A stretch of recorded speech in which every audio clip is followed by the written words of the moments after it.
My brother stole my $300,000 business idea while I was deployed overseas.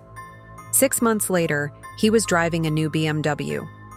1 year after that, he showed up at my apartment at 2 a.m., broke and desperate, because the business had collapsed without the key element only I knew. I still remember the weight of the manila envelope in my hands that morning. It had arrived with the rest of my mail after 14 months of deployment: bills, promotional flyers, and this unexpected package with my brother James's law firm's logo in the corner. Inside wasn't the welcome home message I'd expected, but incorporation papers for Green Tech Solutions, with James listed as the sole founder and CEO. The same Green Tech Solutions I'd sketched out in notebooks, spreadsheets, and late-night emails I'd sent him from my military base, asking for feedback on my post-service plans. If you're enjoying this story so far, drop a comment telling me where you're tuning in from, and don't forget to subscribe, because tomorrow I've saved something extra special for you that you definitely won't want to miss. My hand didn't shake as I flipped through page after page. The business model was identical to mine, right down to the logo I'd designed during a rare, quiet night in the barracks. The mission statement contained entire paragraphs lifted verbatim from the business plan I'd emailed James 3 months before my scheduled return. Even the target market analysis was a polished version of the spreadsheets I'd worked on during my deployment, statistical models I'd created to identify the perfect entry point for our sustainable technology solutions. I placed the papers on my kitchen counter, the cheap laminate in my modest apartment, a stark contrast to what I imagined James's office might look like now. My coffee remained steady in my hand as I picked up my phone and called him. He answered on the 4th ring, as if debating whether to pick up at all. "Mike, hey, you're back. Was going to call you this week." His voice carried that artificial enthusiasm I'd heard him use in courtrooms, the voice he put on when he was hiding something. "Got your package," I said, my voice calmer than I expected. "Ah," a hesitation. "Was hoping to tell you about that in person. About stealing my entire business plan while I was dodging IEDs in Afghanistan?" The words came out evenly, almost conversationally. "That's a bit dramatic, don't you think? Look, you shared some interesting concepts, but ideas are just ideas. Until someone executes them. I saw an opportunity and moved on it." There was a defensive edge creeping into his voice now. "Besides, your timeline was uncertain. The market couldn't wait." 14 months, James. My return date was 14 months. It was on every email I sent you. The business world moves fast. You know that. And my name? My role in all this? I pressed. He laughed then. A sound I once associated with shared childhood jokes and family dinners, but now recognized as the same laugh he used when outmaneuvering opponents. "Look, I was thinking consultant maybe, once you readjusted to civilian life. Ease back in. Military to business is a big transition. A consultant, in my own company. It's not technically your company, Mike. Check the paperwork. Green Tech Solutions is legally incorporated with me as founder. Your ideas were just inspiration." That laugh. It transported me back 15 years to when we'd started our first venture together, a neighborhood lawn care service that had paid for my first car and his designer clothes. Even then, James had been the face while I handled operations, equipment maintenance, and scheduling.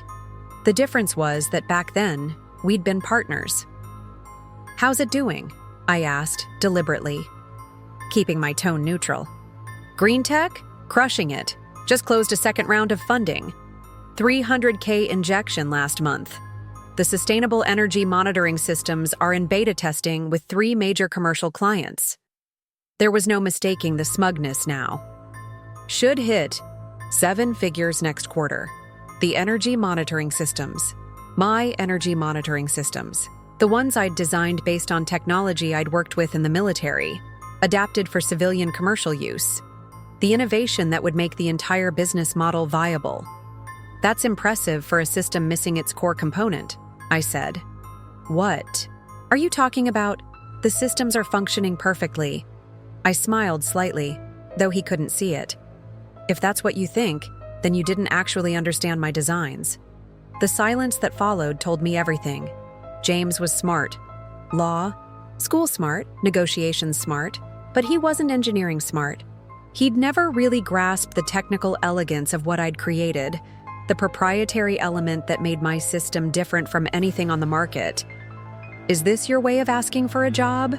James finally said, his tone shifting to the condescending one he'd perfected in recent years. "Because if it is, we could probably find something. Junior technical position, maybe." Not asking for anything, James. Just making an observation. After we hung up, I didn't yell. I didn't throw anything. Instead, I walked to the bedroom of my small apartment and pulled out the weathered footlocker I'd brought back from Afghanistan. Inside, beneath my uniforms and personal items, was a sealed waterproof case containing a laptop that had never connected to the internet and several encrypted hard drives. On them was the complete, actual green tech solution, not the partial version I'd shared with James in my emails. The real innovation wasn't in the hardware design he'd stolen, it was in the proprietary algorithms and adaptive systems I'd developed during long nights on base. The true value of green tech wasn't the monitoring devices themselves, but the predictive energy optimization system that made them revolutionary. I'd learned about operational security the hard way, through 14 months in a combat zone where information leaks got people killed. Some habits stay with you. I had never put the core technological innovation in emails or cloud storage. The complete system existed in only one place, the encrypted drives in my possession. I set the laptop up on my kitchen table and began reviewing the code and schematics I hadn't looked at in over a year.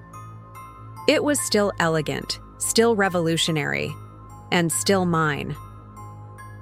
My phone buzzed with a text from my former staff sergeant, Ray Martinez. "Welcome home, brother. Grabbed a beer yet?" I replied. "Not yet. Catching up on some family business first." Ray's response came quickly. "Sounds ominous. Need backup?" I smiled at that. Ray had been my right hand through 2 deployments. He understood both loyalty and betrayal in ways civilians rarely did.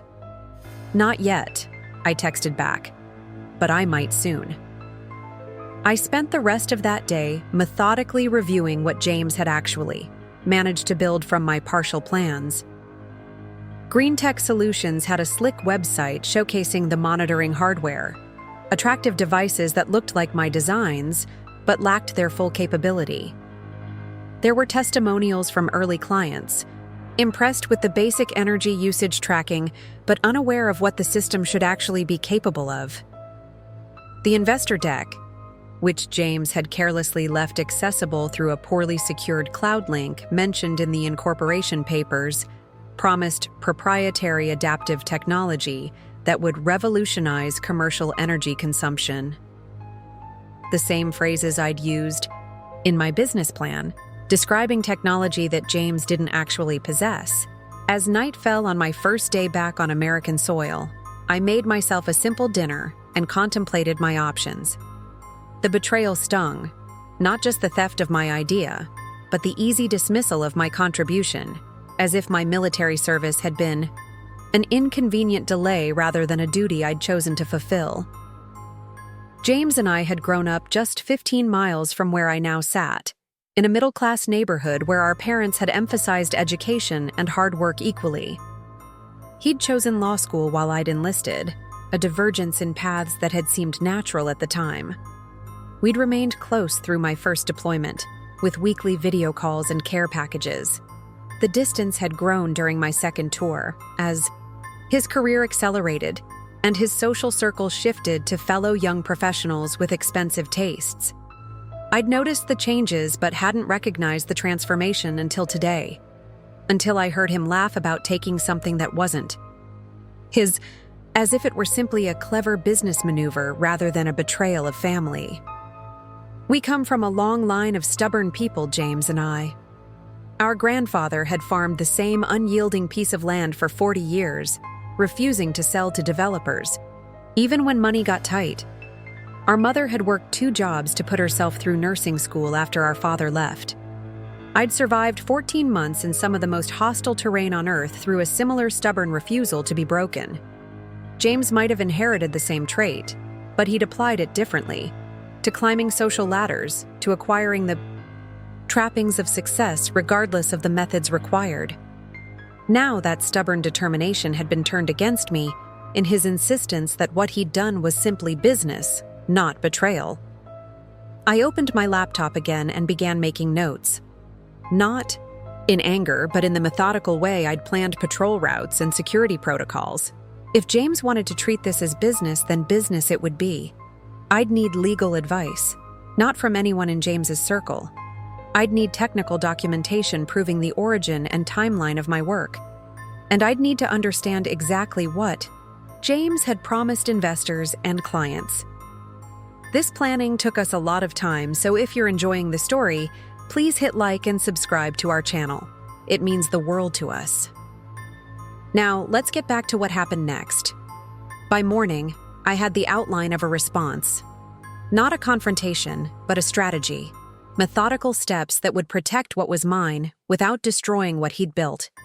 Because despite everything, he was still my brother. And the business itself, the real green tech, not the hollow version he'd created, could still do the good I'd originally intended. Could still fulfill the mission I'd envisioned while serving my own. I made 2 calls that morning. The first was to Dr. Eleanor Chen, my undergraduate engineering professor who had served as an informal mentor through my military service and had reviewed early versions of my green tech designs years before. The second was to Marcus Winters, a patent attorney who'd helped a buddy from my unit protect a tactical gear innovation he'd developed after his discharge.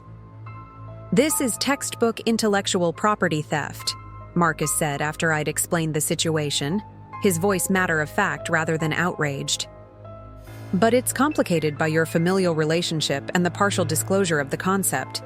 What documentation do you have establishing your ownership of the core technology?" Development logs dating back 3 years, prototype code with timestamps, email exchanges with my engineering professor discussing key innovations, and the actual functioning system, which he doesn't have. "Good. That's very good. And you never shared the complete system?" "No." Military habits. I compartmentalized information out of operational security concerns. James has the hardware designs and basic monitoring functionality, but not the adaptive algorithms or predictive systems that make it revolutionary. "Smart man," Marcus said approvingly. "So he's essentially built an empty shell. A shell that's attracted $300,000 in investment, based on capabilities it doesn't actually have," I clarified. "Which creates a potential securities fraud issue for him, not you," Marcus noted. "That actually strengthens your position considerably." We agreed to meet later that week to formalize a strategy. Meanwhile, Dr. Chen invited me to her lab at the university to demonstrate my system in a controlled environment, creating documented evidence of its capabilities and my role as its creator. I was supposed to be apartment hunting that day, looking for something more permanent than the month-to-month rental I'd arranged for my return.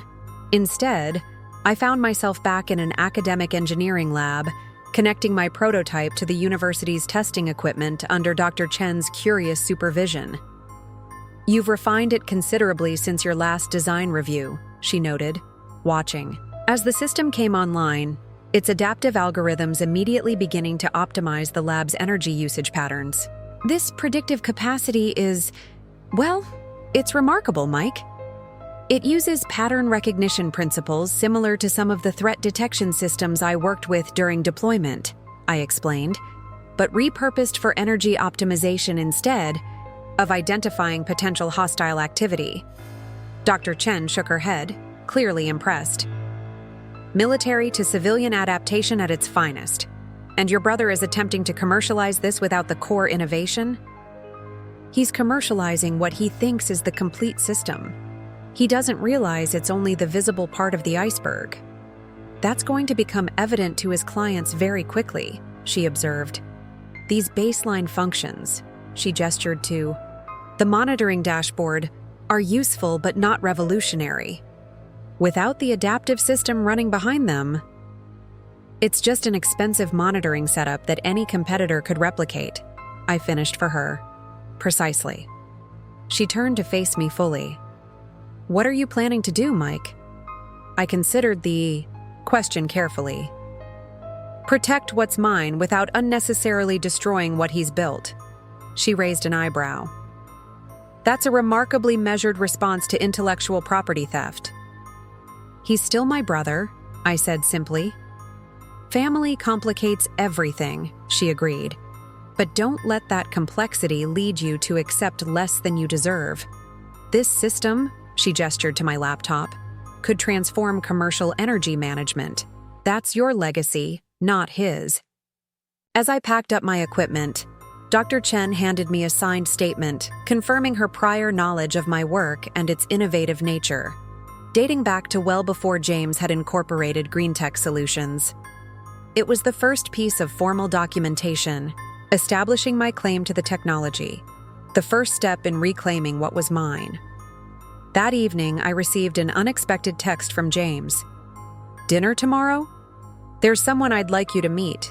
Potential opportunity to discuss. I stared at the message for a long moment.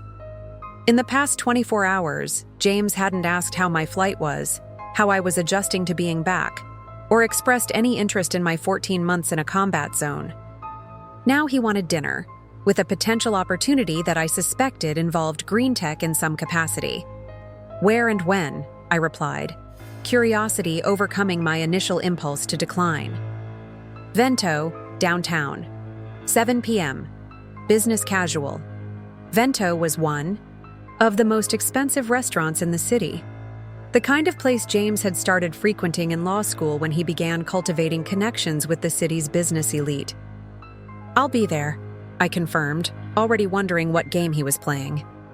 I spent that night reviewing green tech's public materials more carefully, focusing on what specific claims James was making about the technology's capabilities. The pattern was consistent. The marketing materials promised functionality that the system he'd built couldn't deliver, at least not without the proprietary algorithms he didn't possess. This created a precarious situation for him. Early clients might not immediately recognize the system's limitations, but as they attempted to use the more advanced features James had promised, the gaps would become evident. Investors who had funded the company based on those promised capabilities would eventually discover the disparity between marketing and reality. James wasn't just stealing my idea. He was building a house of cards that would inevitably collapse when the technology failed to perform as advertised. And he had tied his professional reputation, perhaps even his legal one, to its success. The realization shifted something in me. This wasn't just about claiming credit or compensation for my work anymore. It was about preventing a larger failure that would damage not only James's reputation and finances, but potentially impact clients who were making business decisions based on capabilities they thought they were purchasing. With this new perspective, I laid out my clothing for the dinner the following evening. Not the business casual James had suggested, but my dress uniform with combat service and commendation, medals properly arranged. It wasn't a choice made for vanity, but for clarity. Before we discussed business, I wanted to ensure that my service, the reason I hadn't been here to protect my idea, was visibly acknowledged.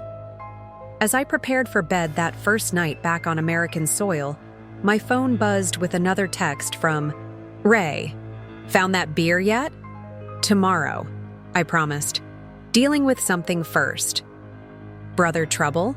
He guessed, with the uncanny intuition that had made him an exceptional non-commissioned officer. How did you know? Process of elimination. You'd have mentioned girlfriend trouble. Parent trouble would have had you sounding different. That leaves the lawyer brother. He took my business idea, built a company from it while I was deployed. There was a long pause before Ray's response came through. Want me to break his legs? I know people. Despite everything, I laughed. No, but I might need a different kind of backup soon. Just say when, came the immediate reply. Semper Fi doesn't end at discharge. I fell asleep that night with mixed emotions, anger at the betrayal, determination to reclaim what was mine, but also an unexpected concern for James himself. He had waded into deep water without realizing that the safety equipment he thought he possessed was incomplete. When reality caught up with his promises, the consequences wouldn't be limited to embarrassment. Morning brought an email from Marcus, the patent attorney, with initial paperwork for me to review. He had outlined a multi-phase approach, first establishing my clear ownership of the core technology, then addressing the unauthorized use through potential licensing arrangements rather than immediate legal action. This approach gives you maximum flexibility, his note explained. We establish your position of strength, then you decide whether to pursue damages, partnership, or some other resolution based on your personal priorities and relationship considerations. It was exactly the balanced strategy I needed, protective without being unnecessarily destructive. I spent several hours completing the documentation, providing detailed development timelines and technical specifications that would clearly establish my claim to the intellectual property at the heart of green tech solutions. By late afternoon, I had submitted everything Marcus needed to file the initial patents and had prepared myself mentally for the dinner with James.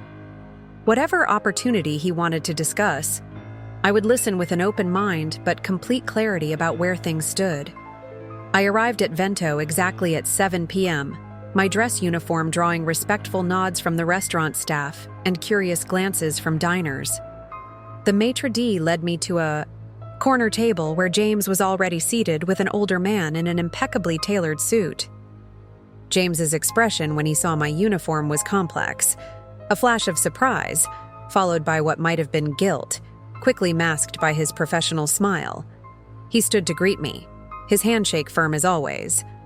Mike, glad you could make it. He gestured to his companion. This is Victor Harrington, lead investor in Green Tech Solutions. Harrington stood, extending his hand with a genuine smile that crinkled the corners of his eyes. Captain Mitchell, it's an honor to meet you. Your brother has told me about your service. Has he? I replied, shaking the offered hand while giving James a questioning look. I'm curious what else my brother has told you about me. Victor Harrington's handshake was firm, his gaze direct and assessing. Your brother tells me you're recently back from Afghanistan. Thank you for your service, Captain. Thank you for your support, sir, I replied with the practiced ease of someone who'd heard those words countless times. I took my seat, acutely aware of how my dress uniform contrasted with their tailored business attire. James looked uncomfortable, his eyes darting between my medals and Harrington's interested expression. Mike was an engineer with the Corps, specialized in energy systems for forward operating bases. Fascinating, Harrington said, sounding genuinely interested. Must have been challenging work in those conditions. Necessity drives innovation, I replied simply. When fuel convoys are targets and generators are mission critical, you learn to maximize efficiency with minimal resources. The waiter approached, with menus, and James quickly steered the conversation toward wine selections, a transparent attempt to move past my service and onto the business at hand. I declined alcohol, requesting water instead, another habit from deployment that hadn't yet faded. Once our orders were placed, Harrington leaned forward slightly. So, James tells me you have some technical expertise that might benefit Green Tech Solutions. I met James's eyes across the table. He said that, did he? Mike has some background in similar systems, James interjected smoothly. I thought he might consult on some of the implementation challenges we're facing with the beta clients. Implementation challenges. The euphemism almost made me smile. What James meant was that the system wasn't performing as promised because it lacked the core innovation that made it actually work. What specific challenges are you encountering? I asked, keeping my tone professional, genuinely curious how James would describe the fundamental flaws in the system he'd stolen and failed to understand. James hesitated, clearly uncomfortable discussing technical deficiencies in front of his investor. Some calibration issues with the predictive modeling. Nothing major, but fine-tuning is needed before full deployment. Predictive modeling, I repeated. You mean the adaptive algorithms that optimize energy usage based on occupancy patterns and environmental factors? Exactly, James agreed quickly, relief evident in his voice. The system tracks usage, but the predictive element needs refinement. Needs to exist, I corrected gently. James's smile froze. Harrington glanced between us, sensing the sudden tension. Exists, but needs refinement, James insisted, his lawyer's instinct for persuasive revision kicking in. I took a measured sip of water before responding. Mr. Harrington, let me ask you something. When you invested in green tech solutions, what specific technological capabilities were you told the system possessed? Harrington, shrewd businessman that he was, recognized the significance of the question immediately. He studied me for a moment before answering. James presented a comprehensive energy management system with 3 key components: monitoring, hardware, usage analytics, and proprietary predictive optimization algorithms that would reduce commercial energy consumption by up to 40% beyond standard conservation measures. And the demonstrations you've seen so far? I pressed. Hardware installation and basic tracking dashboards, Harrington acknowledged. We were told the predictive system would be rolled out in the final implementation phase. I nodded, maintaining my composed demeanor despite the confirmation that James had indeed promised technology he didn't possess. That's consistent with what I understood. James's knuckles had whitened around his water glass. Which is why I wanted you to consult, Mike. Your expertise could help us accelerate that final phase. The situation crystallized with perfect clarity. James had built 3/4 of a bridge and collected payment for the complete crossing. Now he was discovering that the final quarter, the part that actually connected to the opposite shore, was considerably more complex than he'd anticipated. Without it, he had an impressive but ultimately useless structure, and he needed me to build that final section. I see, I said simply. Our appetizers arrived, creating a brief respite from the tension. As we ate, Harrington asked me about Afghanistan, about the engineering challenges of military deployment, showing genuine interest that contrasted sharply with James's evident discomfort with the subject. The military teaches you to build redundancy into critical systems, I explained at one point, and to thoroughly understand each component before implementation. Rushing deployment can have catastrophic consequences. The pointed comment wasn't lost on either of them. When the main course arrived, Harrington finally addressed the elephant in the room. I sense there's something unspoken between you brothers about this venture. Perhaps we should put all cards on the table? James began to object, but Harrington raised a hand. James, I've been in business long enough to recognize when technical promises and actual capabilities aren't aligned. I'd prefer to address it directly, rather than discover problems after the next round of funding. I studied Harrington with new respect. He wasn't just a passive investor, but someone with enough technical understanding to recognize when promises outstripped reality. The core technology behind Green Tech Solutions was my design, I said calmly, placing my fork down beside my plate. I developed it during my deployment, sharing conceptual elements with James while keeping the proprietary algorithms secured. When I returned to find he'd launched the company without me, it was unexpected. James flinched at the deliberate understatement. Mike had ideas, he countered. I executed them, secured funding, built client relationships, promised capabilities. You can't deliver, I finished for him. The monitoring hardware and basic analytics you've built are essentially commodity technology. The revolutionary element, the proprietary system that actually delivers the 40% efficiency improvement you've promised, exists only on my secured drives. Harrington sat back, absorbing this information with remarkable equanimity. After a moment, he looked at James. Is this accurate? James's legal training asserted itself as he chose his words carefully. Mike contributed conceptual groundwork. I've developed it into a viable business with significant market potential. But the core technology, the proprietary algorithms that justified my investment, you don't actually have them, Harrington pressed. We're developing them, James insisted. After selling them, I noted. Harrington turned to me, businessman. To businessman, all pretense of casual dinner conversation gone. And you have this technology, fully developed and functional? I do, I confirmed. It's been tested in far more demanding conditions than commercial buildings. The military applications were more critical, but the fundamentals are the same. Why? Are you here, Captain Mitchell? Harrington asked directly. You could pursue legal action for intellectual property theft. Instead, you're sitting at this table in your dress uniform having a civil dinner. What's your objective? It was a fair question, one I'd asked myself repeatedly over the past 2 days. I glanced at James, seeing not just the polished professional he'd become, but traces of the brother I'd grown up with, the one who'd defended me in schoolyard fights. Before I'd grown taller than him, who'd helped me study for entrance exams, who'd been genuinely proud when I'd earned my commission. 2 reasons, I said finally. First, Green Tech Solutions is a good company with valid potential. Destroying it through litigation wouldn't benefit anyone. Not the employees James has hired, not the clients who need the technology, not the environmental goals it could help achieve. And second, Harrington prompted when I paused. He's my brother, I said simply. Family is complicated.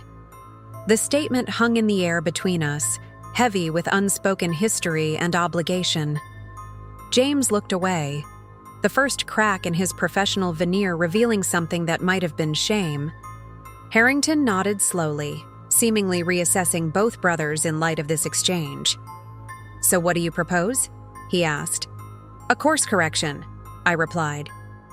Green Tech Solutions continues with its current leadership and structure, but with 2 key changes.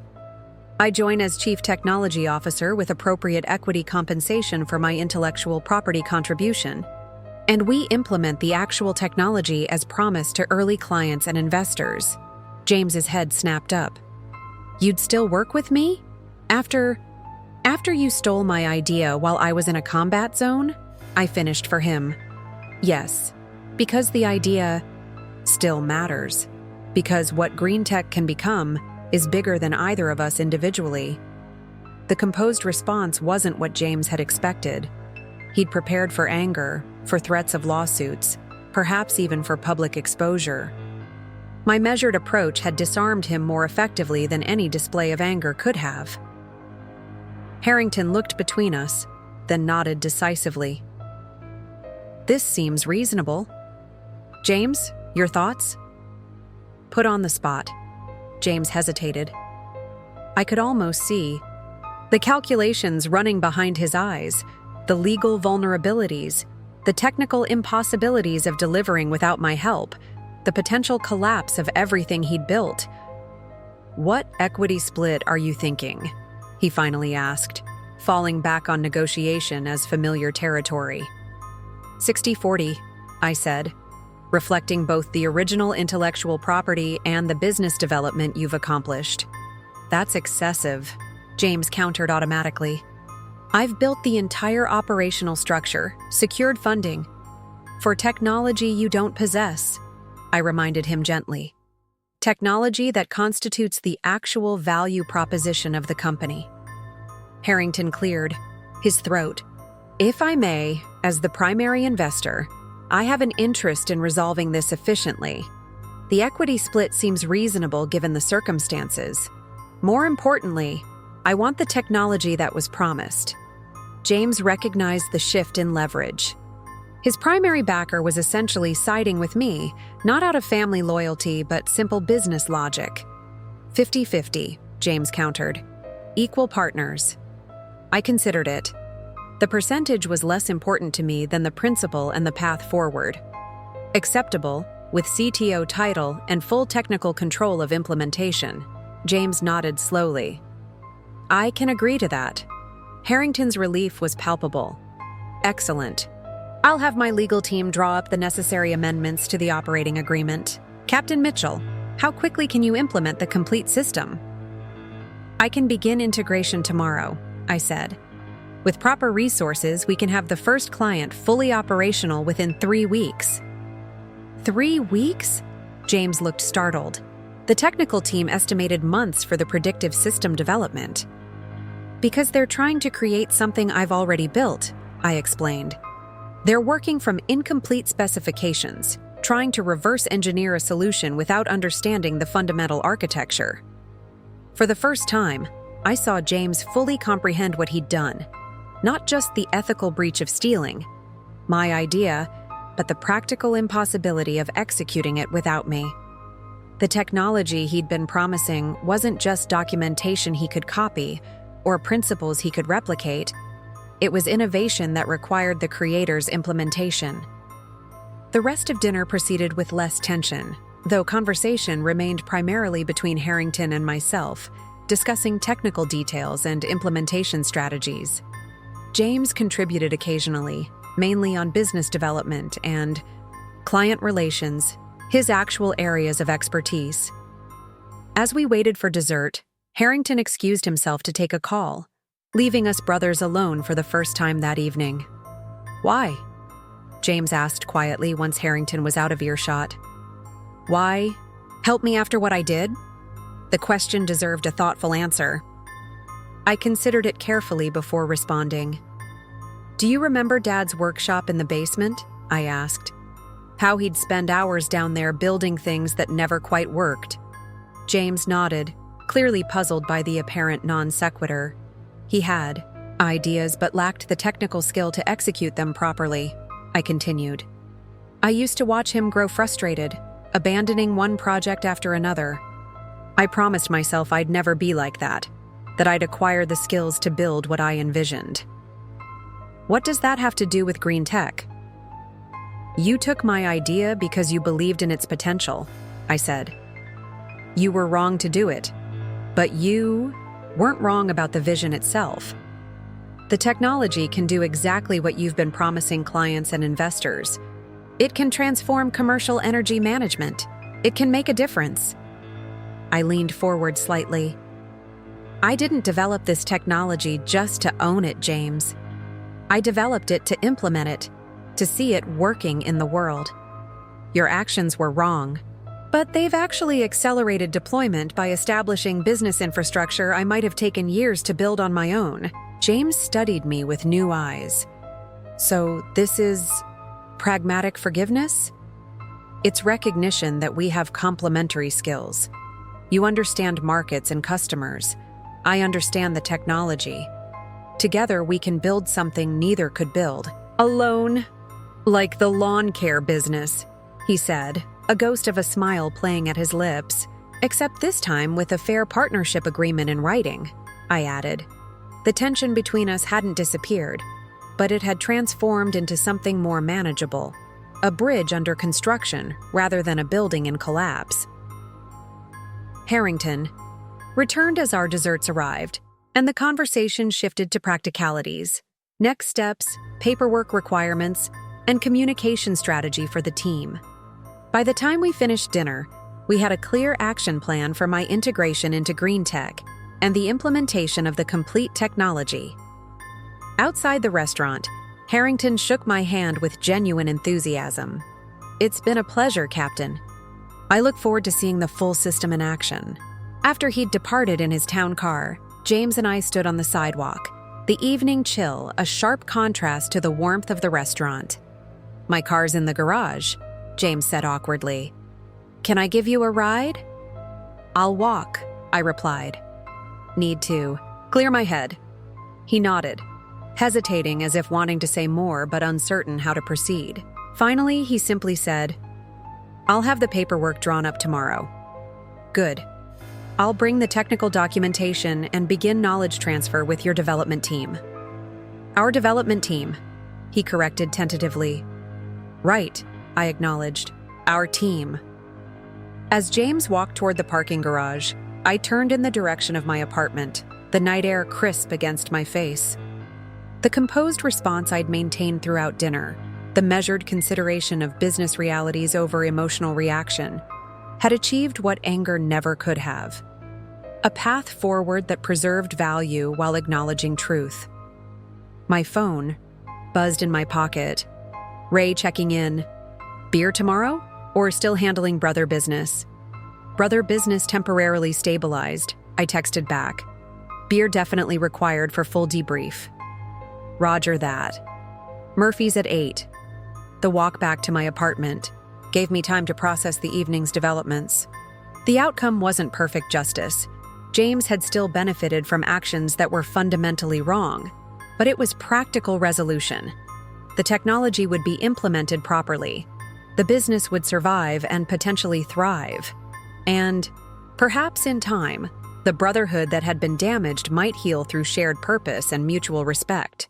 When I reached my apartment building, I paused to look up at the night sky, so different from the star-filled expanse above Afghanistan. 14 months in a combat zone teaches you to distinguish between battles worth fighting and conflicts, better resolved through strategic compromise. Tonight had been the latter, a composed response to betrayal that created opportunity rather than destruction. Tomorrow would bring the beginning of integration, both of my technology into GreenTech's systems and of myself into the company structure. There would be challenges, certainly. Trust, once broken, doesn't mend easily. But the foundation had been laid for something that might, eventually, be stronger than what existed before. As I climbed the stairs to my apartment, I reflected on the strange path that had led me here.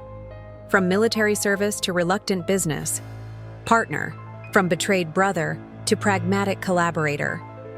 Not the homecoming I'd imagined during those long nights on base, but perhaps one with greater potential for lasting impact. Inside my apartment, I carefully hung up my dress uniform, the metals catching the light as I placed it in the closet. Then I opened my laptop and began organizing the technical documentation I would need for tomorrow's meetings. Not in anger or resentment, but with the focused precision I'd learned through military service, clarity of purpose overriding personal feelings. James had acted wrongly, but the technology itself, the innovation I'd created to make buildings more efficient, to reduce energy consumption, to create sustainable solutions that remained untarnished by human error and ethical lapses. The work mattered, regardless of the complications in getting there. By the time I finally went to bed, I had a comprehensive implementation plan ready for the development team. Whatever happened with James, whatever complications arose in our renewed partnership, the technology would be deployed properly. That, at least, was within my control. My last thought before sleep claimed me was of Harrington's expression when he'd finally understood the situation. Not just anger at James's deception, but genuine excitement about the technology's potential. In that moment, I'd glimpsed the future of GreenTech beyond the present complications, a future worth building, despite the flawed foundation. The composed response hadn't been about forgiveness or even about family obligation, though both played their parts. Ultimately, it had been about vision, seeing past immediate grievance to long-term possibility. The military had taught me that sometimes the path forward requires setting aside justified anger in favor of strategic collaboration. Tomorrow would be the first test of whether that lesson, learned in distant deserts, could apply equally well to business partnerships and brotherly reconciliation. I was cautiously optimistic. After all, I'd always been the practical brother, the one who built things that worked. The GreenTech Solutions offices occupied the 15th floor of a downtown high-rise, all glass and chrome with views that made the monthly lease payment eye-watering.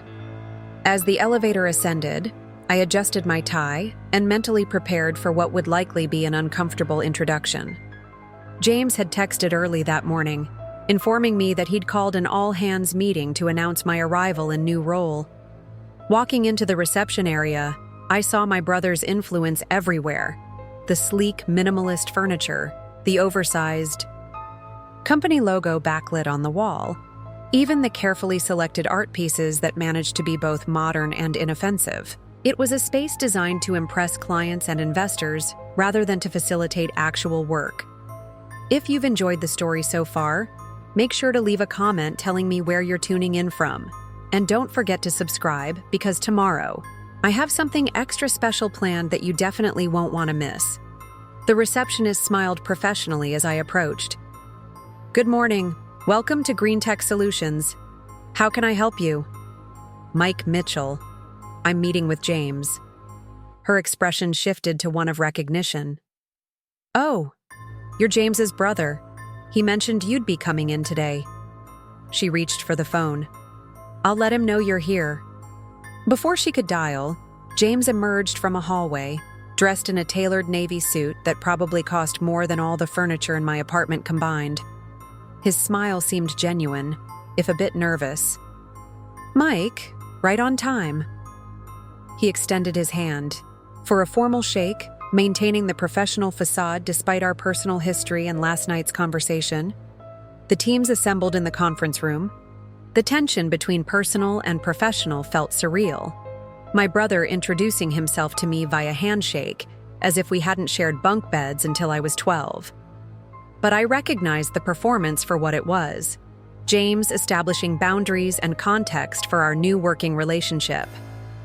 I followed him through the office, noting the open-plan workspace with about 20 desks, most occupied by professionals who glanced up curiously as we passed. The space was well-designed, with collaborative areas interspersed among individual workstations. A far cry from the military installations I'd become accustomed to, but functional in its own way.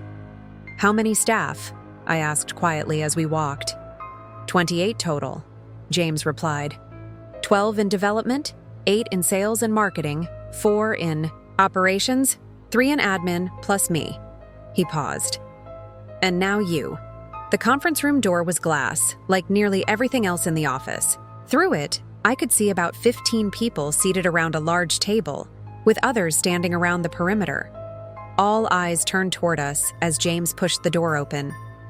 "Good morning, everyone," James began with practiced confidence.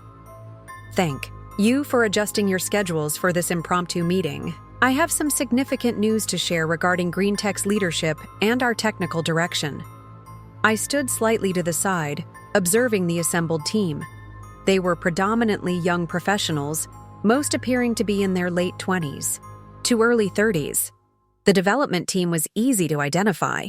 Slightly more casual attire, refillable water bottles covered in stickers, the slight wariness that technical people often display when summoned to unexpected meetings.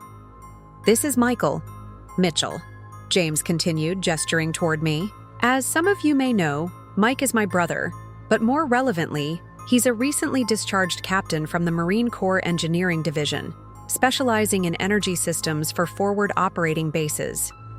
I nodded acknowledgement, noting the mixture of curiosity and uncertainty in the room.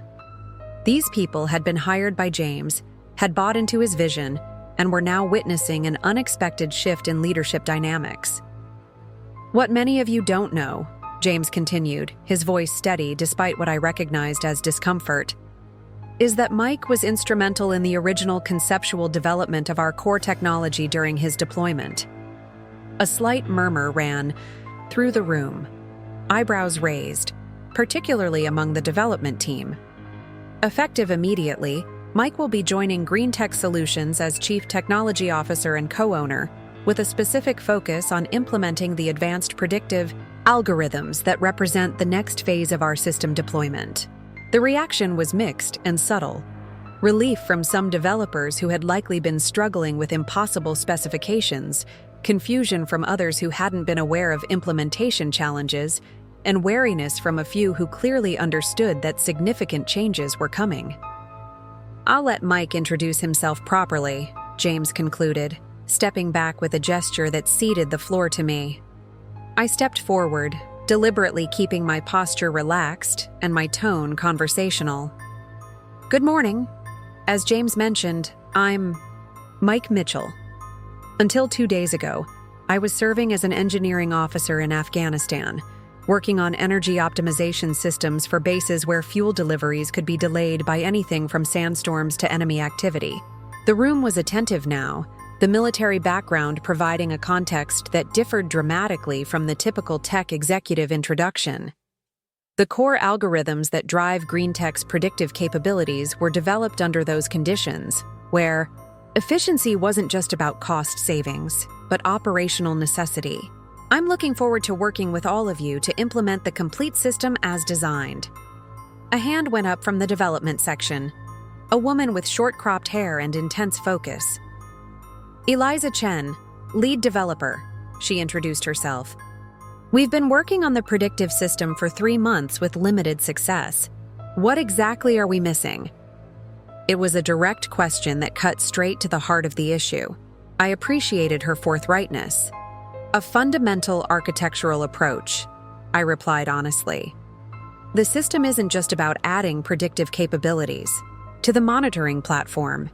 It's an integrated approach where the monitoring itself is guided by adaptive learning models. You've been trying to build the intelligence layer on top of a static foundation when it needs to be interwoven throughout, she nodded slowly, wheels clearly turning.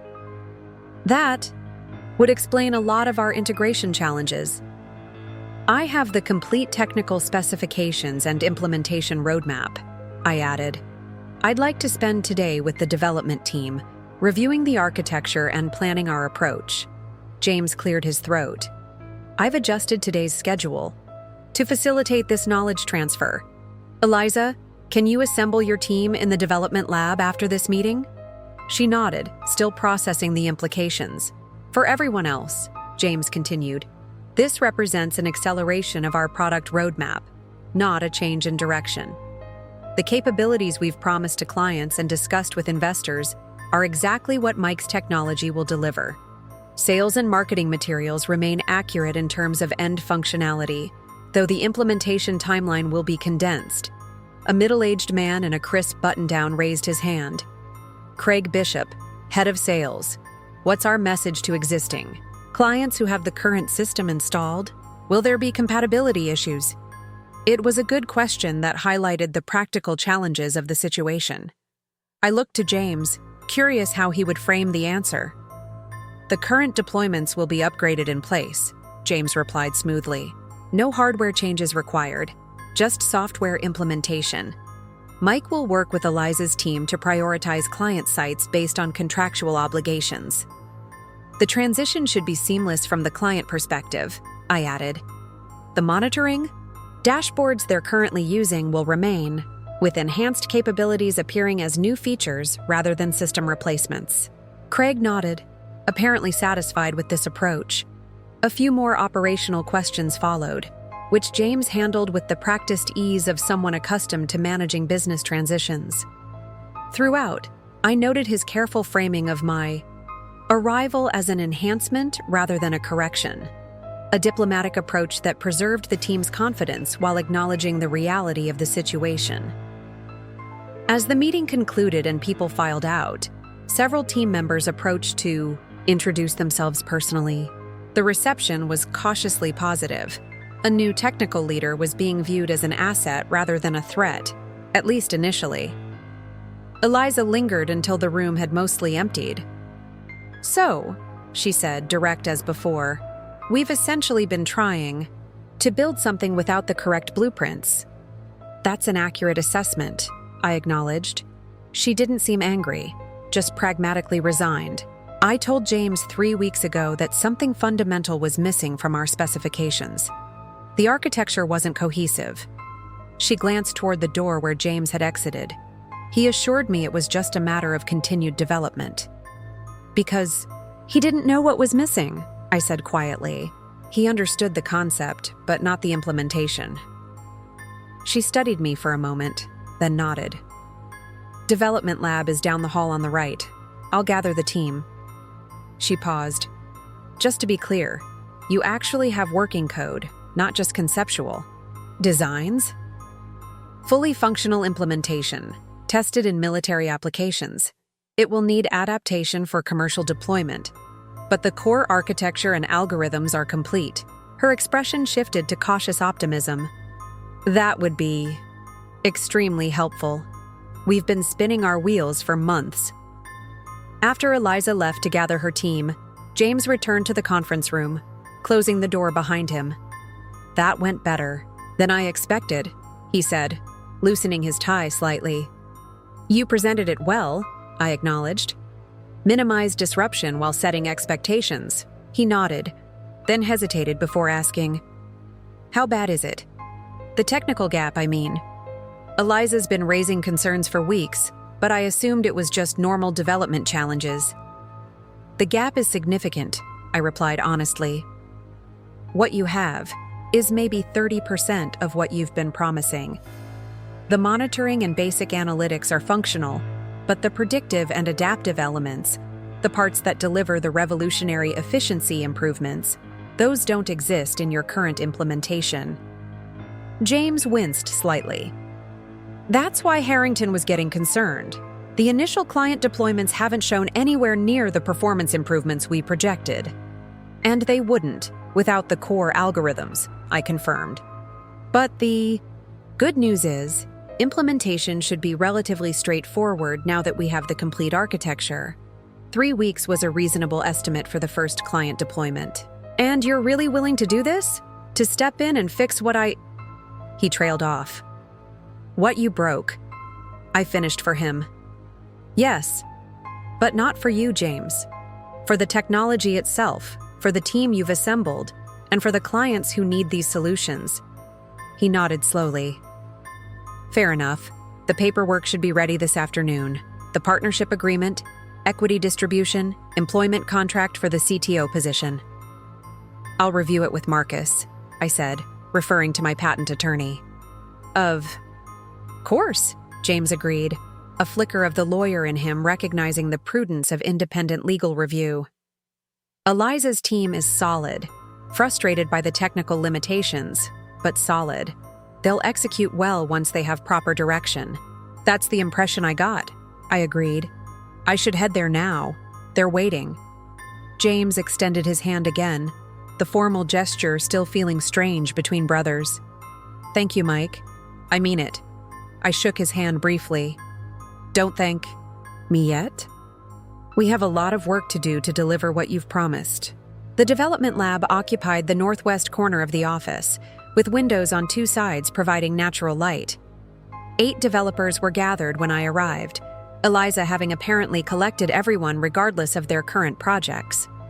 Team, this is Mike Mitchell, our new CTO, she introduced me without preamble. He has the complete system architecture that we've been trying to reverse engineer. The relief in the room was palpable. Technical people generally hate working with incomplete or contradictory specifications, and this team had apparently been doing exactly that for months. Let me start by saying, none of this is your fault, I began, setting my laptop on the central table. You've been asked to build something without critical components.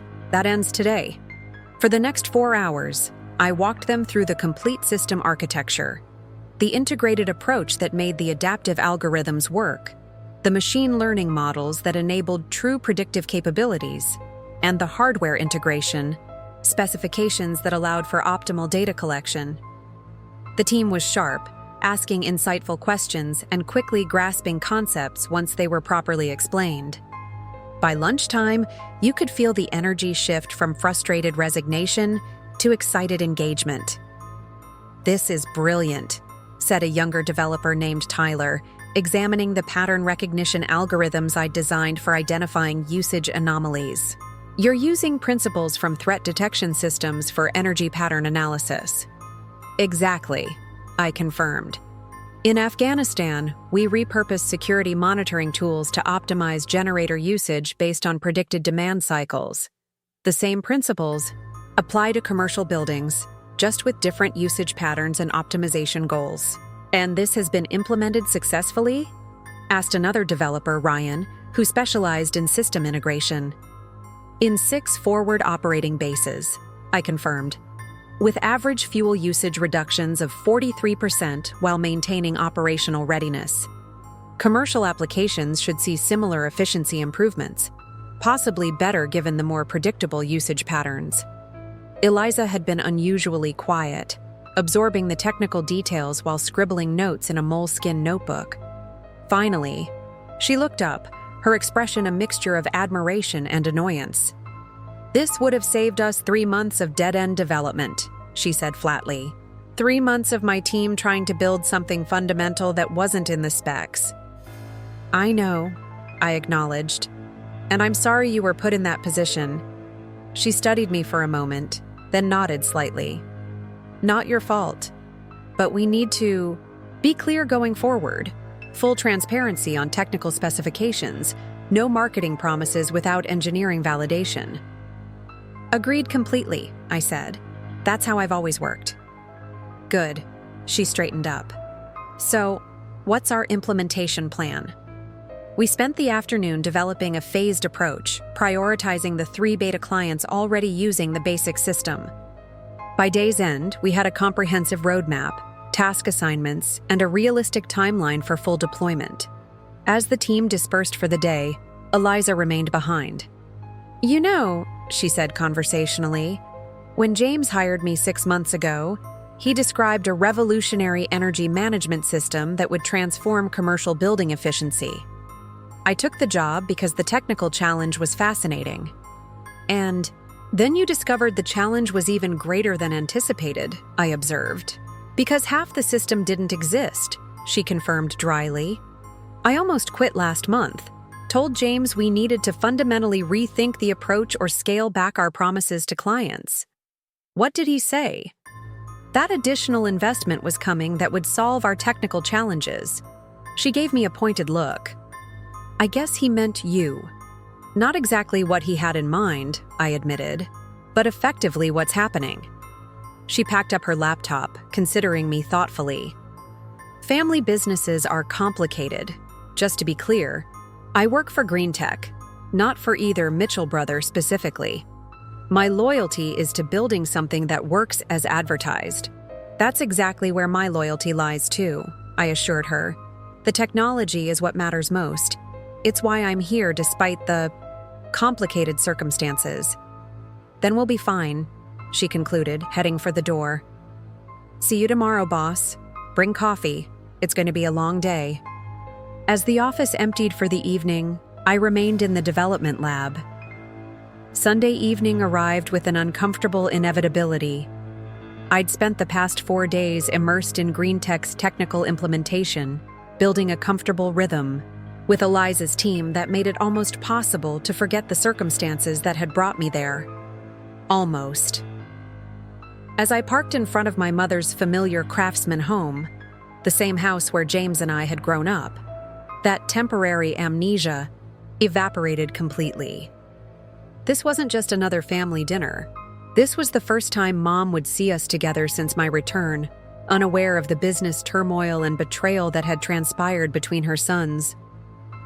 The porch light cast a warm glow across the front steps where we'd posed for countless first day of school photos, where neighborhood kids had gathered for summer adventures, where James and I had sat talking late into the night during college breaks.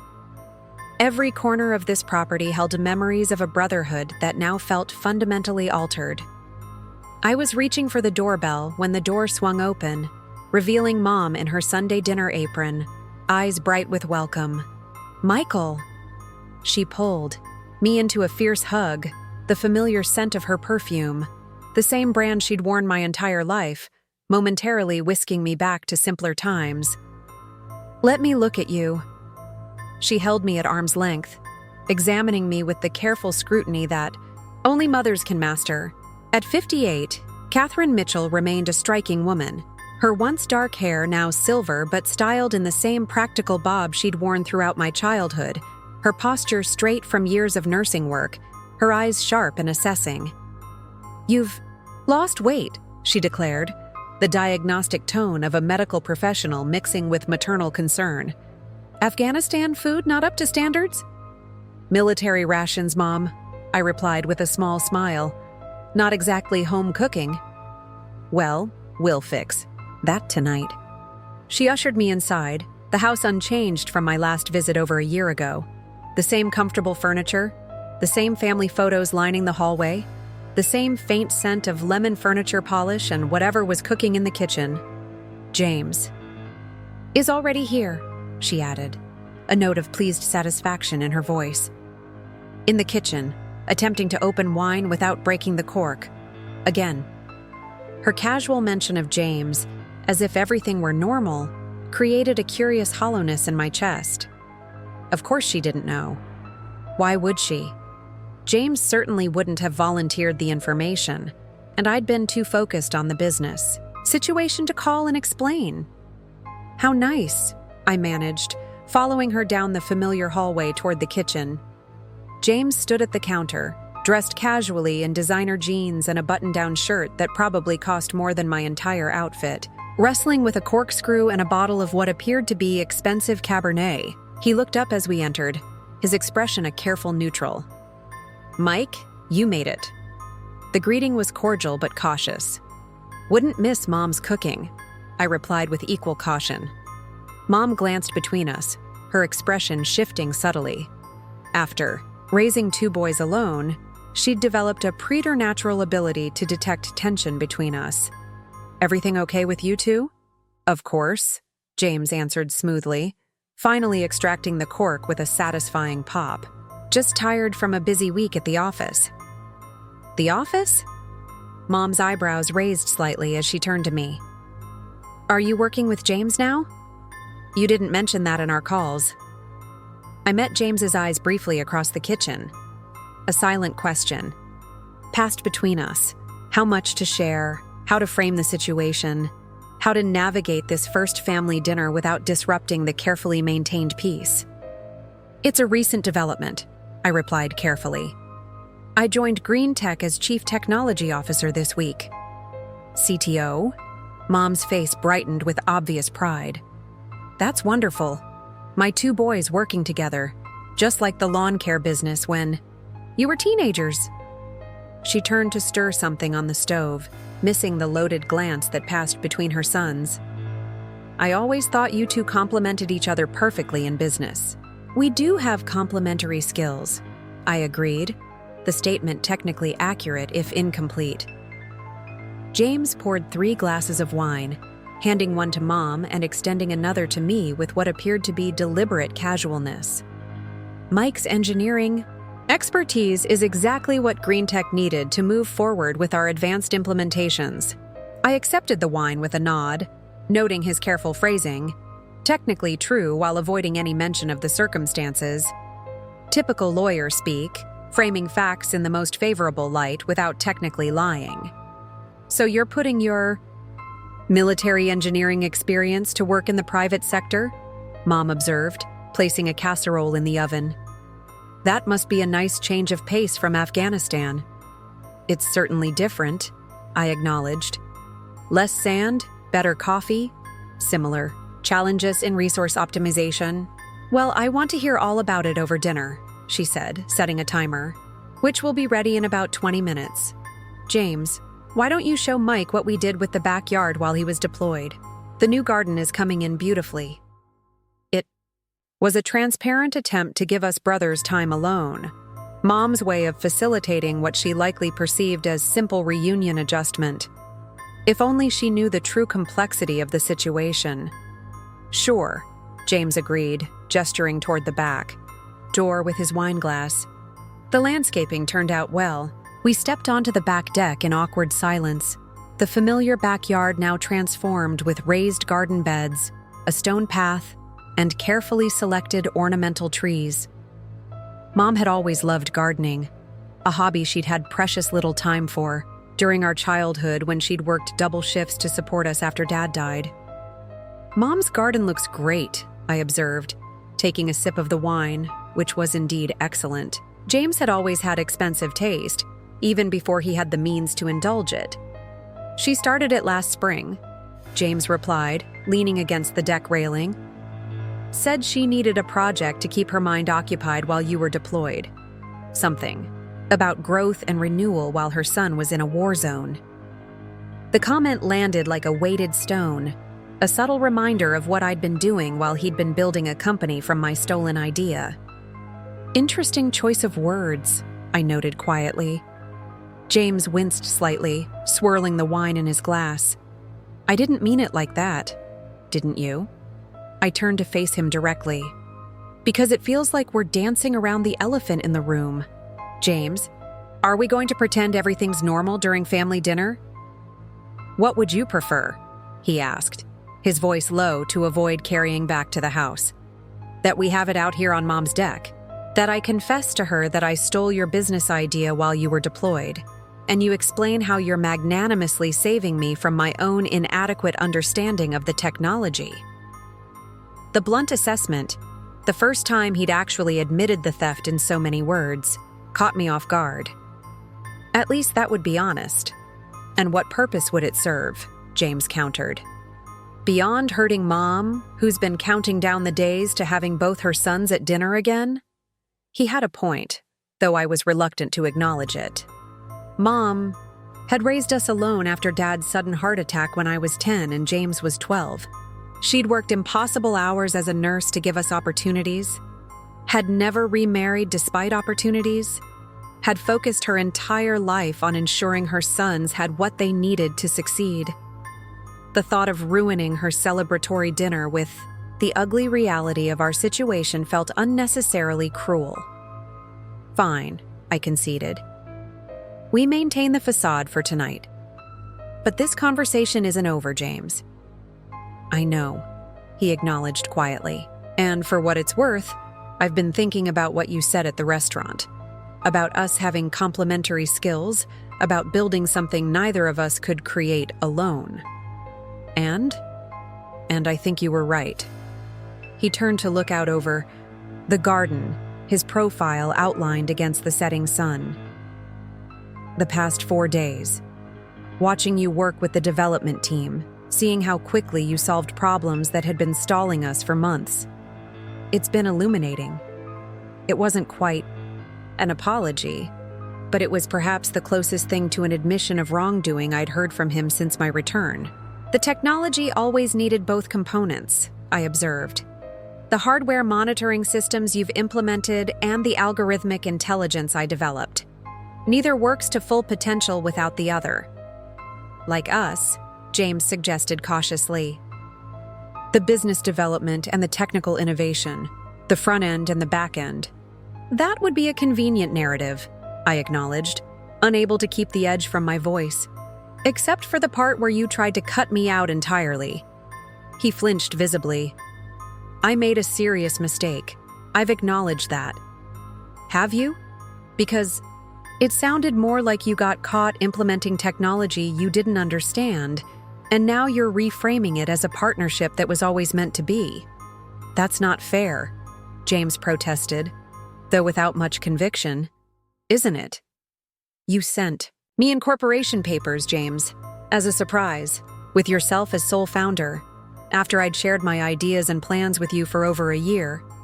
He had the grace to look genuinely uncomfortable. The opportunity timeline seemed uncertain with your deployment. Investors were interested. I made a bad decision. A decision, I repeated. Interesting way to describe systematic intellectual property theft. James winced, glancing toward the kitchen windows. Could you keep your voice down? Mom doesn't need to hear this. Because it would shatter her image of her successful lawyer son? Because it would hurt her to know her sons are at odds, he countered. Especially after spending a year worried about you in a combat zone. Again, he had a point. Mom had endured enough stress during my deployment without adding family discord to her burden. I took a slow breath, forcing myself to step back emotionally. Fine. But we need to establish some ground rules for tonight. I won't actively expose what happened, but I'm not going to lie if Mom asks direct questions. Fair enough, James agreed quickly. And after dinner, maybe we can talk more about the path forward.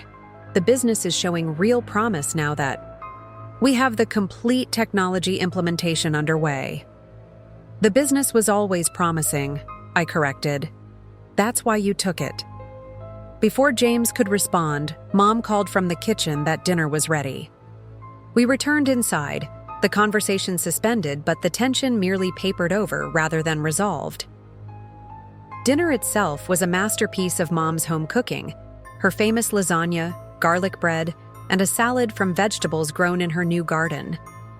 Under normal circumstances, it would have been a perfect welcome home meal. Instead, it felt like an exercise in careful navigation around conversational landmines. "So tell me about this energy technology," Mom prompted as she served second helpings. "James mentioned it helps buildings use less electricity. Is that right?" "Essentially," I confirmed, grateful for a neutral topic. "The system monitors usage patterns and then predicts future needs, automatically adjusting systems for optimal efficiency. Mike's algorithms are the real innovation," James added, surprising me with the direct acknowledgement. "They use principles he adapted from military applications." Mom beamed with evident pride. "My boys, the innovators. Your father would be so proud." She raised her glass in a small toast. "To the Mitchell brothers and Green Tech Solutions." We clinked glasses dutifully, the irony of the toast not lost on either of us. "How did the partnership come about?" Mom asked innocently. "James, you never mentioned you were planning to bring Mike into the business." The question landed like a live grenade on the dinner table. James froze momentarily, his fork suspended halfway to his mouth. "It was an evolving situation," he managed finally. "The technology development reached a point where Mike's expertise became essential." "I had the core algorithms," I added truthfully. "James had the business infrastructure.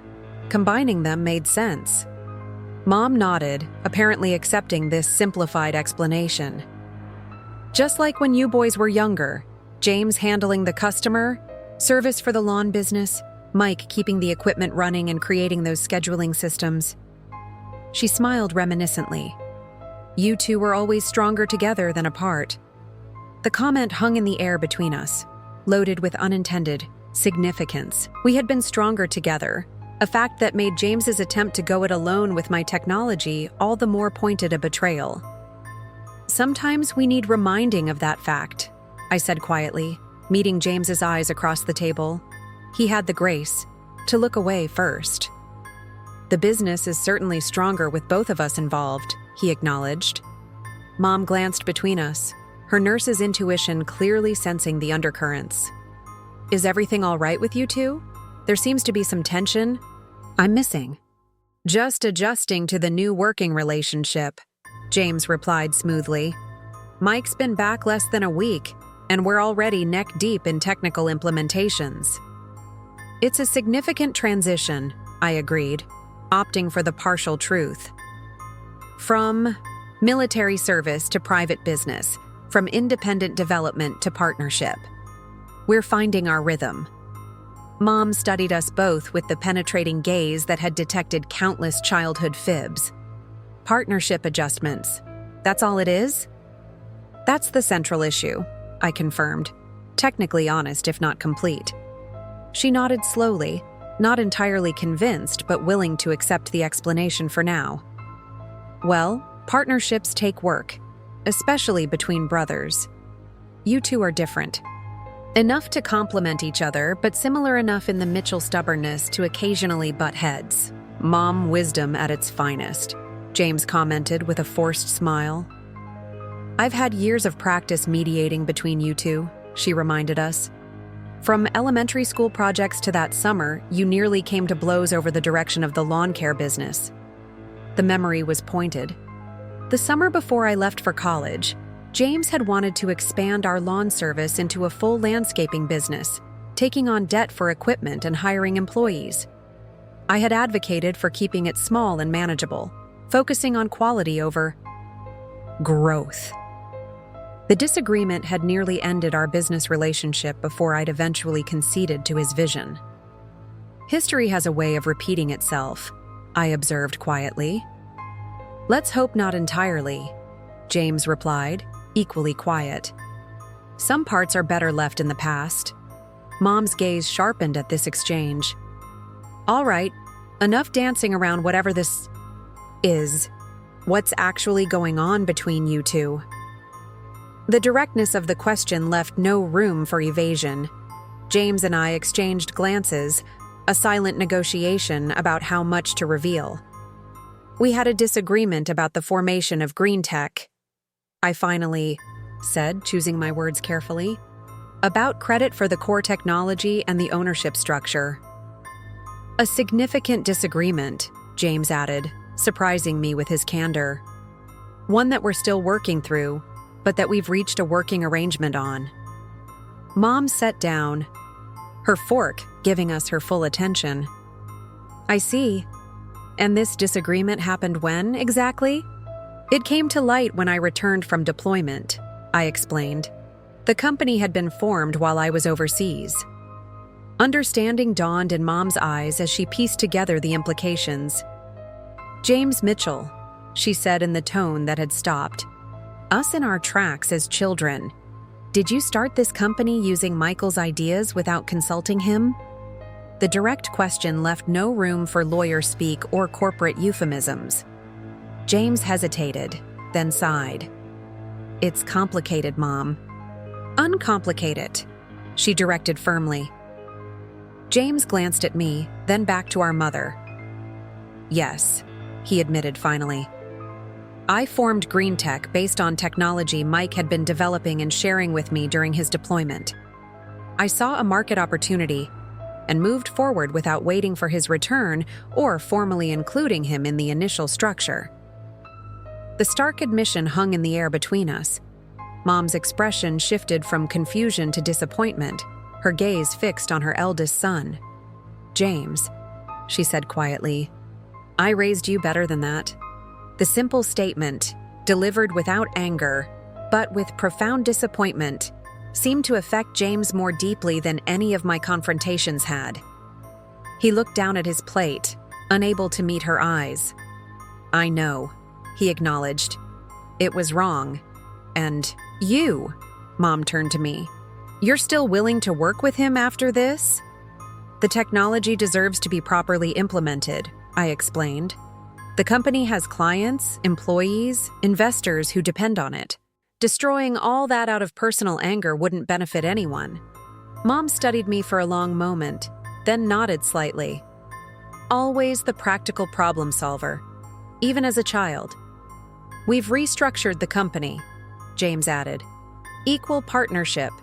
With Mike as CTO, the technology is being properly implemented under his direction. And the relationship between my sons?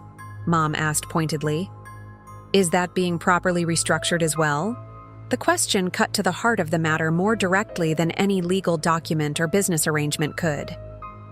James and I exchanged glances, the answer far less clear than the business solution. We're working on it, I said honestly. It's a process. Trust once broken isn't easily rebuilt, James acknowledged quietly. But we're trying to find a path forward. Mom nodded slowly, absorbing this. Your father would have been deeply disappointed by this situation, James, she said. Finally, not just the taking of your brother's ideas, but the breaking of trust between you. James flinched visibly at the mention of our father. I know, he said, his voice uncharacteristically small. But, Mom continued, her tone softening slightly, he would also have been proud of how you're both handling it now, finding a solution rather than letting it destroy everything, including your relationship as brothers. The approval, qualified though it was, seemed to ease something in the atmosphere between us. It wasn't forgiveness or resolution, but it was acknowledgement of the attempt to move forward constructively. Now, Mom said, rising to clear the plates, I expect both of you to continue that work. This family has weathered tougher storms than this. I won't have my sons at odds over business, no matter how serious the initial breach. Her practical approach to the revelation was quintessentially Mom, acknowledging the wrong, expecting better, focusing on repair rather than retribution. It was the same approach she'd taken to our childhood conflicts, the same steady guidance that had shaped both of us despite our different paths. "Yes, ma'am," James and I replied almost in unison, the childhood response automatic even now. As we helped clear the table and serve dessert, Mom's apple pie, still my favorite, the atmosphere gradually shifted from tense confrontation to cautious collaboration. Not forgiveness, not yet, but perhaps the beginning of a path toward it. Later, as we prepared to leave, Mom pulled me aside while James retrieved his coat. "I'm proud of how you're handling this," she said quietly. Many people would have responded very differently to what he did. "I learned perspective in Afghanistan," I replied. "Some conflicts aren't worth the collateral damage they cause." She studied me thoughtfully. "Just make sure you're finding the right balance between pragmatism and self-respect, Michael. Forgiveness doesn't mean allowing yourself to be undervalued." "No, Mom. The business arrangement protects my interests. The brotherhood, that's more complicated. Brothers fight, they hurt each other, they heal," she said simply. "It's been that way since you two were sharing a bedroom and arguing over whose turn it was to use the computer. The scale changes, but the fundamental dynamic doesn't." "This feels different," I admitted. "More fundamental." "It is different," she acknowledged, "but not unfixable. If you both want it fixed." James returned, breaking the moment. We said our goodbyes, with Mom extracting promises for another dinner soon. As we stepped onto the porch, the night air cool against our faces, an awkward silence fell between us. "She took it better than I expected," James finally said. "Mom's always been practical," I replied. "And she's invested in us reconciling." "Are we reconciling?" I considered the question carefully. "Professionally, we're making progress. The personal side is still evolving." James nodded, accepting this assessment. "For what it's worth, I am sorry, Mike. Not just for getting caught, but for the original decision. It was wrong on every level." It was the most direct apology he'd offered since my return. No qualifications, no legal hedging, just a simple acknowledgement of wrongdoing. "Thank you for saying that," I replied, not quite ready to offer forgiveness, but acknowledging the step. "It's a start." We parted ways at the curb, each to our separate vehicles, the evening having shifted something fundamental in our dynamic. The confrontation, finally brought into the open before the one person neither of us could dissemble with, had cleared at least some of the air between us. As I drove back to my apartment, I reflected on Mom's perspective, her disappointment in James's actions, but also her faith in our ability to repair what had been broken. She had always believed in our capacity to overcome differences, to find common ground despite our contrasting approaches to life. Eliza studied me for a moment. "How did you end up in the military instead of commercializing this directly after grad school? Most people with a breakthrough innovation would have headed straight for venture capital funding." The question wasn't just professional curiosity. I could hear the genuine interest behind it. It was a question many people had asked over the years, including James repeatedly. "Family tradition, partially," I explained. "My grandfather served, my uncle served, but more than that, I wanted the technology to prove itself where it mattered most before bringing it to market. Military applications literally save lives by reducing fuel convoy requirements in combat zones." "And how did Green Tech actually form?" James never shared those details with the team. This was treading into more sensitive territory, but Eliza's question seemed born of genuine interest in the company's origins rather than an attempt to probe the brotherly conflict. "That's a complicated story," I replied carefully. "Most good ones are," she observed. I considered how much to share, then decided that the basic timeline was reasonable to discuss, especially with someone who had been directly affected by the technical gaps. The short version is that I continued developing the technology during my military service, sharing conceptual progress with James. He recognized the commercial potential and moved forward with incorporation while I was deployed in Afghanistan. When I returned, we adjusted the company structure to reflect both contributions. That's diplomatic phrasing, Eliza noted with a slight smile. But it explains a lot about the tension I've observed between you two. Before I could respond, James appeared at the door, knocking lightly on the frame. Sorry to interrupt. Harrington's on his way up. He wants an update on the Westridge implementation. Eliza stood. I'll compile the data for presentation. We've got some compelling results to share. She nodded to me and slipped past James, leaving us alone. She's sharp, I observed, picked up on the disconnects in the original specifications immediately. The whole development team is top tier, James replied. That's why their frustration was mounting when they couldn't make the system work as promised. They knew something was missing. The core algorithms, I confirmed, which they couldn't possibly develop without the underlying architecture I created at MIT. James winced slightly at the pointed reminder. Harrington's excited about the preliminary results. The energy savings are already exceeding what we initially promised investors. Because the complete system is finally being implemented, I noted, as designed. Before James could respond, the receptionist appeared to let us know that Harrington had arrived. We moved to the main conference room, where Eliza was already setting up the presentation. Harrington strode in with the confidence of a man accustomed to commanding attention, shaking hands firmly with each of us. Mitchell Brothers, Ms. Chen. I've been reviewing the preliminary data from Westridge. Impressive doesn't begin to cover it. The system is performing as designed, I replied, deliberately emphasizing the last word. And we're only at phase 1 of implementation. Harrington took a seat at the head of the table, interest evident in his expression. Walk me through what you've accomplished this week.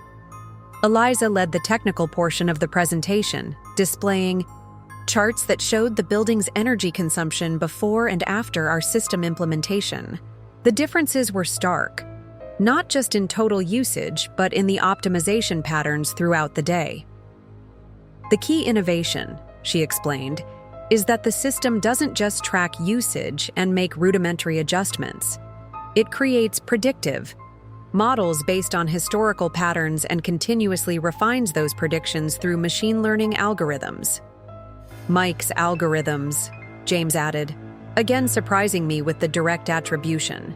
The pattern recognition principles are particularly sophisticated. Harrington turned to me. And these were developed during your military service? The core concepts predated my service, I clarified. My master's thesis at MIT established the theoretical framework. The military applications refined the implementation under field conditions. Fascinating, Harrington said. And now you're applying those battle-tested principles to commercial buildings. Whether that faith was justified remained to be seen. But for the first time since discovering James's betrayal, I felt a glimmer of possibility that our relationship as brothers might eventually find solid ground again, different from before, permanently altered by what had happened, but perhaps not irreparably destroyed. The pragmatist in me, the engineer who valued functional systems over perfect ones, could see a path forward. Not forgiveness, not yet, but a cautious rebuilding, component by component, interaction by interaction, towards something that might eventually resemble brotherhood again. The first week at Green Tech passed in a blur of technical implementation, team meetings, and careful navigation of the new dynamics between James and me. By Friday afternoon, we'd successfully deployed the first phase of the complete system at Westridge Properties, our largest beta client. The initial results were promising. Even with partial implementation, the building's energy consumption had decreased by 22% in just 3 days. Was reviewing the data in my newly assigned office, a glass-walled space that had previously belonged to a business development director who'd been relocated, when Eliza knocked on the doorframe. "Got a minute?" she asked, tablet in hand. "I've been analyzing the Westridge data patterns." "Come in." I gestured to the chair across from my desk. I was just looking at those myself. The efficiency gains are already exceeding projections. "That's what I wanted to talk about," she said, taking a seat.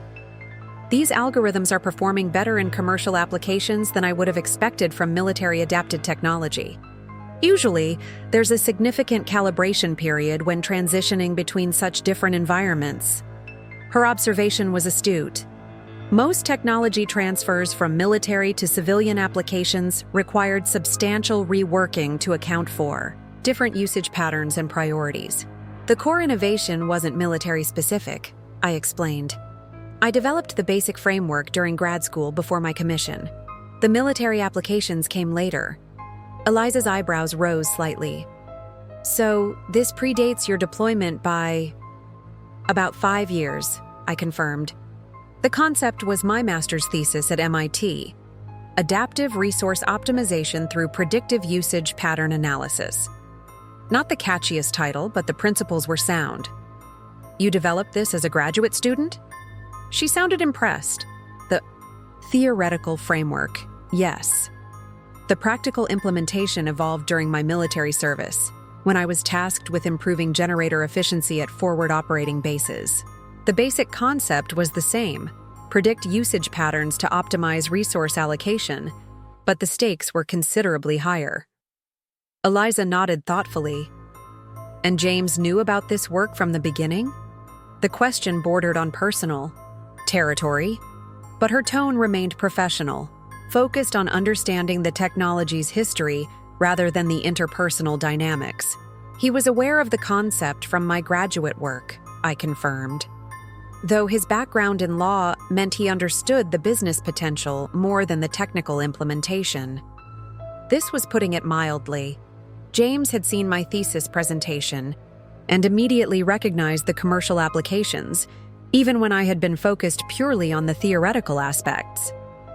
This could revolutionize building efficiency, he'd said afterward, while I was still thinking in academic terms. That makes sense, Eliza said. It explains some of the disconnects in our early development attempts. We were working from business. Requirement documents that described capabilities without the underlying technical architecture. The diplomatic phrasing made me smile slightly. You mean you were given promises without the means to fulfill them? Essentially, she agreed with a wry expression, though I didn't realize how substantial the gap was until you arrived. She tapped a few commands on her tablet, bringing up a side-by-side comparison of our system's performance versus industry standards. The difference was dramatic, not just incremental improvement, but a fundamental shift in efficiency. This is going to transform the industry, she observed. Once we have full implementation across all 3 beta clients, the case studies will be compelling enough to drive significant expansion.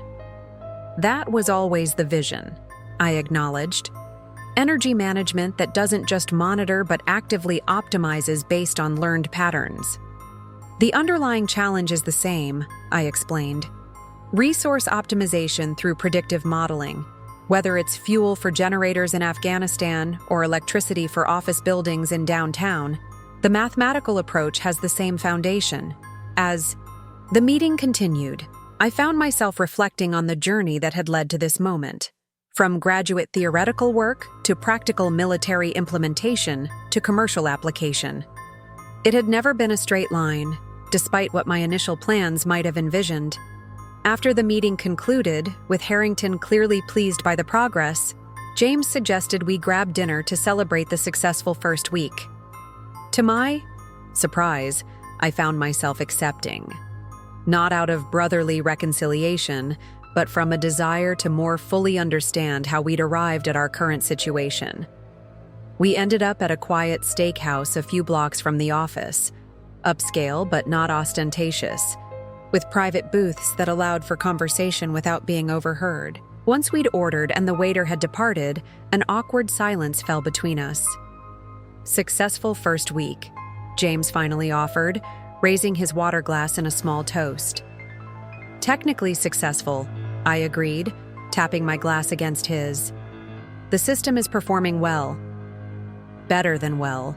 Harrington was practically giddy, and he's not a man given to excessive enthusiasm, because he's finally getting what he paid for, I observed. James winced slightly but didn't argue the point. After a moment, he said, I've been thinking about what you said at Mom's, about me reframing things as a partnership that was meant to be, rather than acknowledging the theft. I raised an eyebrow, waiting for him to continue. You were right, he admitted. I did take your idea. I did form the company without you. And when you returned, I tried to minimize what I'd done by offering you a consultant role rather than acknowledging your fundamental contribution. The direct admission was unexpected. James had always been skilled at reframing situations to his advantage, at finding the most favorable interpretation of events. This unvarnished acknowledgement felt like a significant shift. Why? I asked simply. We've always worked well together. Why cut me out completely? James considered the question, swirling the water in his glass thoughtfully. That's what I've been asking myself all week, watching you work with the team, seeing how naturally you stepped into the CTO role. He sighed. The truth is complicated. I've got time, I replied, genuinely curious about his perspective. Do you remember that summer after your first year at MIT? He began. When you came home with that preliminary design for what would become your thesis project. I nodded. It had been the summer after my undergraduate degree, before starting the master's program. I'd been excited about the theoretical framework I was developing, had spent hours explaining it to anyone who would listen. You were so passionate about the academic potential, James continued. All you talked about was publishing in technical journals, advancing the theoretical understanding of predictive modeling. Meanwhile, I immediately saw the business applications, the market potential, the venture capital possibilities. I remember, I acknowledged. You wanted me to pivot to commercial development immediately. And you chose to pursue your master's instead, James said. Then your military commission after that. Every time the commercial opportunity came up, you had a different priority. It was a fair assessment. I had consistently prioritized theoretical development and practical military applications over commercial ventures. So you decided to move forward without me, I concluded. Not exactly, James said, surprising me. At least that wasn't the initial plan. Explain, I prompted as our appetizers arrived. James waited until the waiter had departed before continuing. When you started sharing the refined algorithms from Afghanistan, I recognized that the technology had matured to the point where commercial application was viable. I started market research, investor outreach, preliminary business planning, all with the intention of having everything ready for your return. What changed? I asked, genuinely curious about the shift in trajectory. Success, ironically, James replied. The investor interest was immediate and substantial. Harrington wasn't the only one excited by the potential. I had 3 venture capital firms competing for early access. The momentum was building faster than anticipated. And my deployment timeline didn't match your business timeline, I surmised. That was part of it, James acknowledged, but not the whole story. He paused, seemingly wrestling with how to frame what came next. Finally, he continued, there was also a degree of resentment that I'm not proud of. This admission caught me by surprise. Resentment? You created this revolutionary technology almost as a side project, James explained. Something you developed for academic interest, then refined for military application.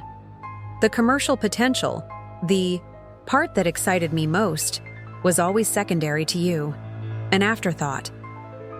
I considered this perspective, recognizing some truth in it. The commercial applications had never been my primary motivation, though I'd certainly recognized their value. So you decided to take it and commercialize it yourself, I said. Neither accusation nor question, but simple statement. I convinced myself it was the right move, James admitted, that you were too focused on theoretical and military applications to properly capitalize on the commercial potential. That I was simply bringing to market what might otherwise remain underutilized. Convenient. Rationalization, I observed. Very convenient, he agreed with unexpected candor. And utterly self-serving. The truth is, I saw an opportunity to step out of the James and Mike dynamic that had defined us since childhood. What do you mean? Growing up, we were always the Mitchell brothers. You were the technical genius, I was the people person. You built things, I sold them. That dynamic worked perfectly for the lawn care business, for school projects, for everything we did together. He paused. But just once, I wanted to build something substantial on my own.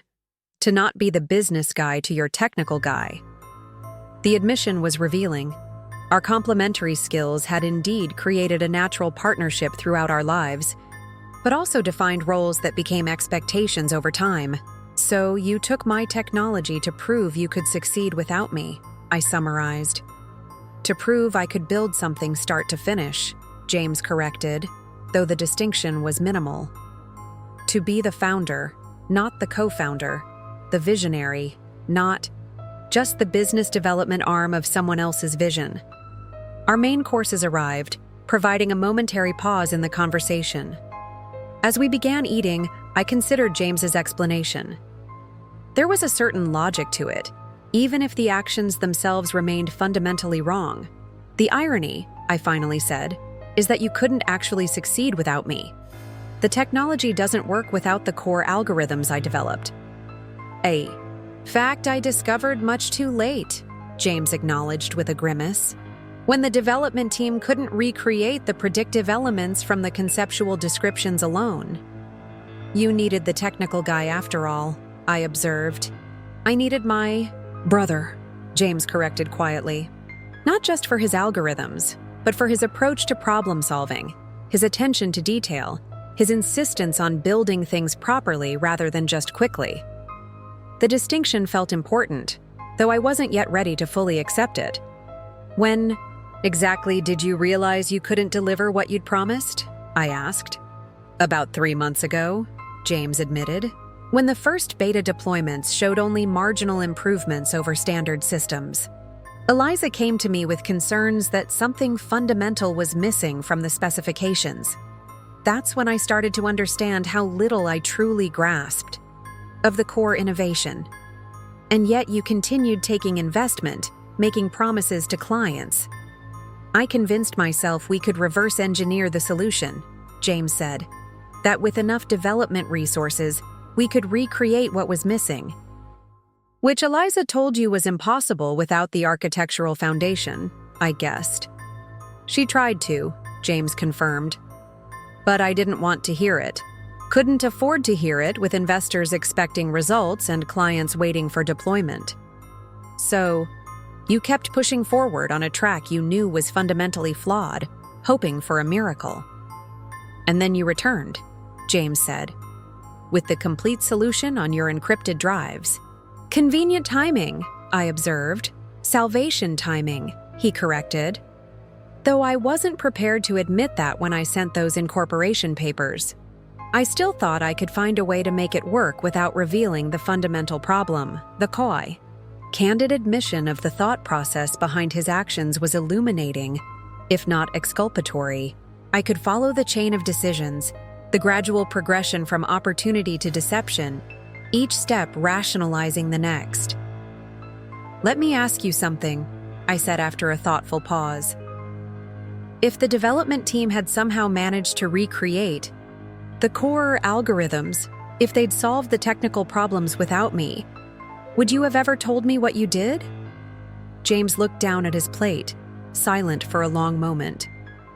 I'd like to think I would have eventually made it right. He finally said, brought you in, acknowledged your contribution, restructured the company. He looked up, meeting my eyes directly. But honestly, I don't know. And that's the part I'm most ashamed of. The honesty of the answer, with its uncomfortable self-awareness, carried more weight than any reassurance might have. I appreciate the candor, I said simply. It's the least I owe you, James replied, and far from enough. We ate in silence for a few minutes, the conversation having reached a natural pause. Around us, the restaurant hummed with Friday night energy. Business dinners, dates, celebrations. normal interactions that made our brotherly reckoning feel oddly out of place. "Do you remember when we started the lawn care business?" I asked, eventually shifting to an earlier chapter in our shared history. James looked up, surprised by the change in direction. "Summer after 8th grade for me, 6th for you. We used Dad's old mower and saved up for a weed trimmer. You handled all the customer acquisition," I recalled. "Made flyers, went door to door, negotiated rates. I maintained the equipment, created the scheduling system, did most of the actual mowing while you handled customer relations." "Perfect division of labor," James agreed with a slight smile. "We made enough that summer to buy you that computer you wanted and me the designer clothes I thought would impress Jessica Miller." "Did they?" I asked, genuinely curious about this forgotten detail from our teenage years. "Not even slightly," James admitted with a short laugh. "But the business model was sound. By the following summer, we had 3 other kids working for us. And when I suggested branching into fall leaf removal, you immediately saw the potential to extend our services year-round," I added. "That was always your strength, seeing the broader business applications of practical solutions." James nodded, clearly wondering where I was going with this reminiscence. "We worked well together because we thought differently," I continued. "Your ability to envision market applications complemented my focus on technical implementation. Neither approach was complete on its own." "Like green tech," James said, understanding dawning. "The business infrastructure without the core technology is an impressive shell without a functioning core," I finished. "Just as the technology without business development would remain an academic exercise or limited military application. Together, they create something revolutionary," James acknowledged. "Which is why the equal partnership makes sense beyond just righting a wrong. It reflects the reality of what's actually required for success." "Exactly," I confirmed. "The same complementary skills that made our lawn care business work apply to green tech on a much larger scale. Your business vision combined with my technical innovation creates something neither of us could build alone." It was a perspective I'd been gradually formulating throughout the week, watching the company operations, seeing how James's business infrastructure provided the necessary framework. For my technical innovation, the betrayal remained a fundamental breach of trust, but the business partnership itself had a logical foundation beyond mere reconciliation. "I should have recognized that from the beginning," James said quietly, "instead of trying to prove I could succeed independently." "Yes, you should have," I agreed, not softening the assessment. "But looking forward rather than backward, the partnership structure makes sense regardless of how we got here." James studied me thoughtfully. "That's a surprisingly pragmatic perspective given the circumstances. Military service teaches pragmatism," I replied. "And Afghanistan specifically teaches you to distinguish between conflicts worth fighting and conflicts that only drain resources better applied elsewhere. And this falls into the latter category?" James asked. "The conflict does," I clarified.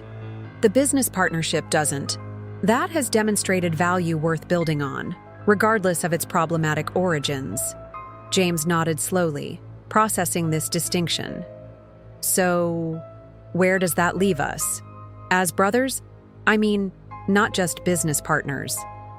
It was the question I'd been asking myself all week, through technical implementations and team meetings and family dinner. The professional path forward was increasingly clear, but the personal relationship remained more complicated. "That," I said carefully, "is still evolving.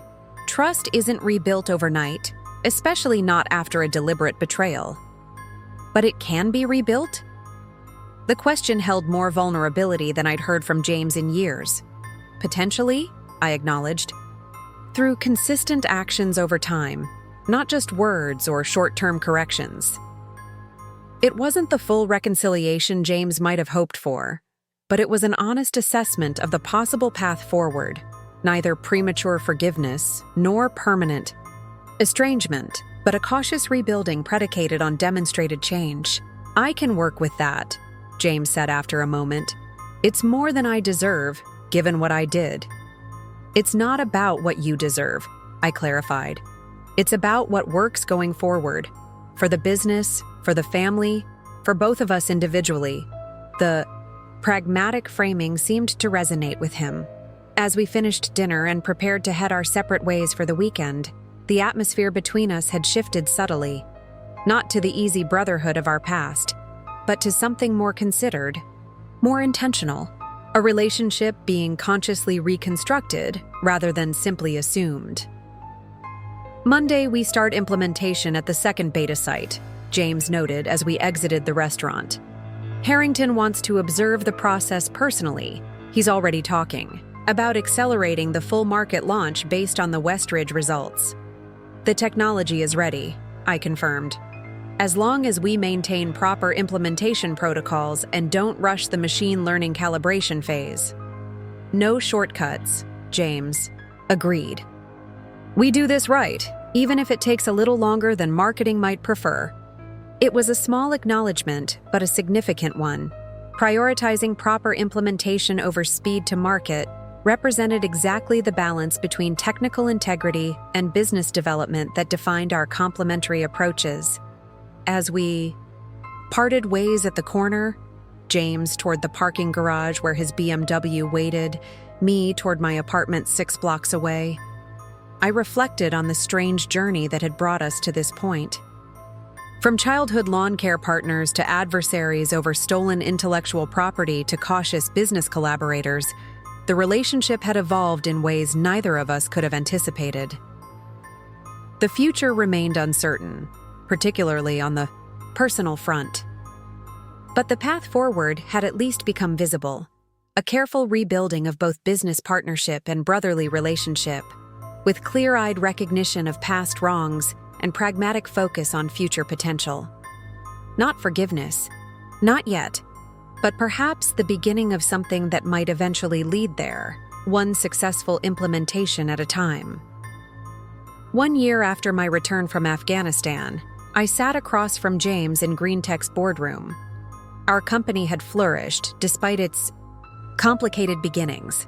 Our technology now implemented in over 40 commercial buildings with documented efficiency gains exceeding 45%. Harrington had been furious about the Pinnacle licensing agreement, but ultimately supported our restructured approach, with all international implementations under my direct supervision. The amended partnership agreement gave me controlling interest, 60-40, a fair reflection of both the intellectual property contribution and my brother's business development efforts. James had kept his word, working diligently to repair what he'd broken, though the shadow of his actions remained between us. Trust rebuilt slowly, one honest disclosure at a time. The London implementation is exceeding projections, James reported, sliding the performance metrics across the table. Tom sends his thanks for your direct involvement. I nodded, studying the data from our first successful international deployment. The algorithm adaptations for European energy patterns are performing well. Better than well, James corrected with a small smile. Revolutionary, according to their energy minister. A notification appeared on my phone, Mom reminding us about Sunday dinner. James received the same text, our eyes meeting in silent acknowledgement. Our brotherly relationship would never return to what it had been before his betrayal. But we'd found a new equilibrium, a partnership built on clear boundaries, explicit expectations, and hard-earned respect. Sometimes the most valuable lessons come from those closest to us, even when delivered through painful betrayal. James had taken my business idea worth $300,000 and transformed it into a company now valued at $30 million. The cost had been high, measured in broken trust and damaged bonds, but the result was something neither of us could have built alone. The technology, at least, had remained true to its purpose, optimizing resources through intelligent adaptation, a principle that had ultimately saved our brotherhood as well. If you enjoyed this story about business betrayal, family tension, and eventual reconciliation, I'd love to have you join our community. Hit that subscribe button to get more compelling real-life stories delivered straight to your feed every week. Where are you watching from? Let me know in the comments below. Your support means everything to this channel, and I read every comment. Don't forget to turn on notifications so you won't miss our next video. My business partner stole our client's money. What I did when. The FBI showed up at my door. Thank you for being part of this journey.